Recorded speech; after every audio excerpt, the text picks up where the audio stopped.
अच्छा सुने, रमज़ान आ रहा है तो मैं सोच रही थी कि मैं ना ग्रोसरी के सामान की लिस्ट बना लूं और आपको आज दे दूं।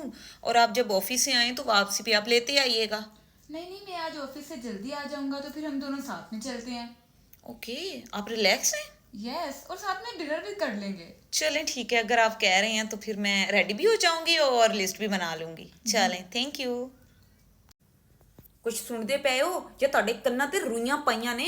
ਮੈਂ ਕੀ ਵੀ ਭੌਂਕਣੀ ਆ ਕਿ ਸਮਾਨ ਰੋਜ਼ੇ ਆਉਣ ਵਾਲੇ ਨੇ, ਘਰ ਦਾ ਸਮਾਨ ਮੁੱਕਿਆ ਪਿਆ, ਜਾ ਕੇ ਲੈ ਆਵੋ। ਇਹਨਾਂ ਤੇ ਪੈਸੇ ਮੈਨੂੰ ਦੋ ਤੇ ਮੈਂ ਲੈ ਆਨੀ ਆ।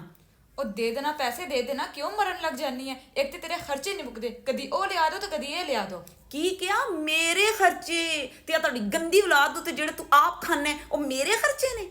ਵਾਹ ਜੀ ਵਾਹ, ਉੱਤੋਂ ਤੇਰੀ ਮਾਂ ਬੈਠੀ ਹੁੰਦੀ ਹੈ ਤੇ ਮੈਨੂੰ ਪਕੌੜੇ ਤਲ ਦੇ ਤੇ ਮੈਨੂੰ ਸਮੋਸੇ ਬਣਾ ਦੇ। ਫਰਮੈਸ਼ੀ ਦਸਤਰਖਾਨ ਤੁਹਾਡੇ ਲਈ ਵਿਛਣੇ ਨਹੀਂ ਆ, ਮੇਰੇ ਲਈ।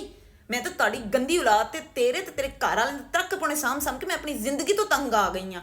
ਚੁੱਪ ਕਰਕੇ ਸਮਾਨ ਲੈ ਹੀ ਜਿਹੜਾ ਲਿਆਣਾ ਹੀ, ਵਰਨਾ ਮੈਂ ਕੋ ਨਹੀਂ ਉਹ ਕੁਛ ਕਹਿਣਾ। ਆਪਣੇ ਘਰ ਨੂੰ ਆਪ ਸਾਂਭ ਲਈ।